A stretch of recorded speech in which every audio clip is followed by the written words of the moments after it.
What's up guys, it's Rex and I'm here with a creator that many of you asked for. This creator started the ongoing time machine trend and hosted so many more amazing maps such as Speed Over Beethoven and Wolf in Sheep's Clothing. And if you think the maps are amazing, don't even get me started on how good their art is. From AMVs, PMVs, map parts, and so much more, this channel makes such amazing content, featuring their OCs, warrior cats, and so many other fandoms. This creator is the one and only Willow, aka Crowla. Why don't you introduce yourself? Hi YouTube, my name is Willow and Crowla is my YouTube channel. I'm 23 years old and I'm from the US and Canada. And Rex, thank you for having me.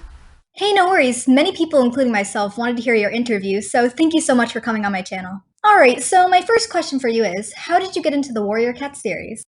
I really got into Warriors when I was 9. I ran a Warrior Cat guild on Neopets, which was so much more stress than I knew how to understand. It's kind of like a parallel to doing map parts. I would make people's Warrior Cat OCs, I'd draw them for the guild page, and I did this in MS Paint, and they were so ugly, but there was such a demand for them because my audience was other 9-year-olds who wanted someone to draw their character. And I was so behind on making these all the time, or people would want these stupid updates, like, oh, can you add the third stripe on my cat's ear? I was just bombarded with Neomails all the time. I would start avoiding my Neopets so I wouldn't have to make up an excuse for why I haven't updated the MS Paint cat drawings. That sounds like a lot of stress and pressure for a 9-year-old. I know I wouldn't be able to do that. I can just imagine 9-year-old me snapping at people for trying to rush me. I didn't grow up on Neopets, but I grew up on a lot of Animal Jam. And like your story, my 9-year-old doodles on Animal Jam weren't that great with the paint feature. But for another question that regards your time in the fandom, what kept you active in it? I like Warrior Cats, so I'm always going to be thinking of projects for it, and when I was a kid I could never draw these things, so it's fulfilling to my childhood self to be able to draw whatever I want now. But it is difficult to make things that aren't Warrior Cats once you have designated yourself as a Warrior Cats YouTuber, because your entire following is Warrior Cats, it feels like. And when you do things that aren't Warrior Cats, of course it's going to get less attention, which is fine if not everything you make is for attention, and that's a good lesson as well. I agree. I don't really think views should change the way you feel about your work, but I do think views are important if you want to host big projects like maps or monetize your videos. What's frustrating to me is when I spend so much time on an animation meme and it gets only a few views, but when I spend 10 minutes on a Warrior Cat spoof project, it gets like 13k. And while I appreciate all the views I can get, because they do allow me to host bigger projects, I'll be honest, it's a little demotivating when that's all people stick around for. Since I'm not proud of my spoofs, I just find them funny. Sorry about that, guys. I went on a ramble there. Let me continue the interview. So to add on to the topic of being in the fandom, what's your favorite part of it? I think the best and worst part of the Warrior Cats community is the size of it.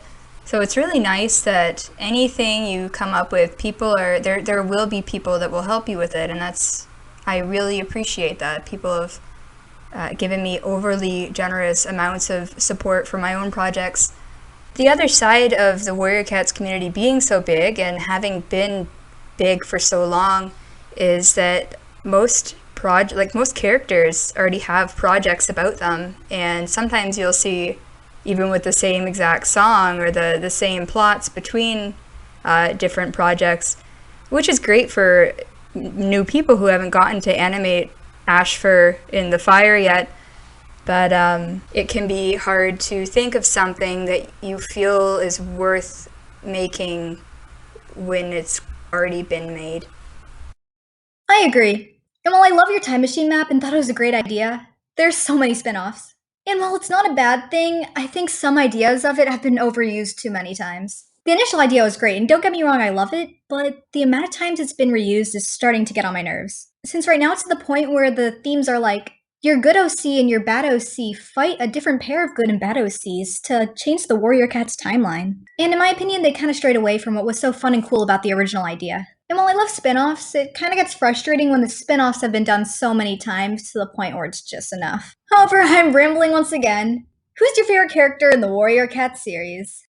I like a lot of characters, but I really love Jayfeather the most because he's so bitter, but you just root for him anyway. I just like mean characters, and that life was unfair for him, but that he also had an incredible power that he used however he wanted, and even did things that he shouldn't do with it, which was atypical of medicine cats. And I just loved how mad Yellowfang was with him all the time, and all the Star Clan cats just trying to control Jayfeather so he's not screwing up their timeline. Bitter characters are great though, they're honestly so fun to read and I love when they roast other characters. For this question, I'm gonna stray away from warrior cats. How long have you been drawing for? So I've never not drawn, but I had to get better at digital art when I was 9 because I really wanted Neopets to publish me in their comic on their website. They never did because I was terrible. But I did it again in high school and I got in. Don't go find it because it's also terrible. Then a few years ago, I was like, oh, what if I did a Neopets comic and just treated it super seriously? And I made out this whole plot and like 15 different characters and planning the first few chapters. And when I submitted it to Neopets, they said it was too scary. Which I didn't get because there are Neopets. The thing they didn't like is I used the word kill. But like all my Neopets are really spooky, and Neopets in the Neopets canon, your Neopets can just be dead, and they're the undead, so I don't understand why you can't say kill on Neopets, but there we are, and there's my cat. I think that every children's website hates the word kill. For the most part, any children's website I went on censored the word. Club Penguin, Animal Jam, etc. So on the topic of drawing, what's your favorite thing to draw? Recently, I went through and played all the Sam and Max games, so I became really obsessed with that. Ask my poor friends who have to put up with me sending them so many drawings of this thing they haven't played or don't care about. But they can't stop me. I don't know if I have a favorite thing to draw in general, but I do like to try to remember to put details in the background that are going to indicate something about the characters in the scene. So maybe leaving things strewn about that belong to the character, or having damage to the environment if the character is kind of volatile. I don't blame you, I do that too when I get obsessed with a new fandom. However, for me, it's usually characters I find hot. But honestly, getting into a new fandom is so much fun, I just want to scream to the world about it because I get so invested. And for our final question, the one a lot of people have been waiting for, what's some advice you can give to smaller creators that want to be just like you one day? Nobody's got to take my advice, but if you want it, I would say if you don't want to do something, even if it's for your friend, tell them no, because you won't do work that you're happy with if you don't even want to do the project. I know it's hard to say no to friends. I got into that a lot myself. Also, any good host won't mind if you drop, so remember to put yourself first and jump ship if your mental health is suffering. A lot of people end up with like 40 map parts, and there's no way they're going to do them, and they also must just be so stressed out about that all the time, so definitely drop if you have to. Also, try to be patient with people. Pretend you're in customer service, even if the person you're talking to is just impossible, because people remember if you were nice to them or not, and you never know who's going to return the favor someday or come back for revenge, so don't burn bridges unless you really have to. If you're nice, people will be nice back.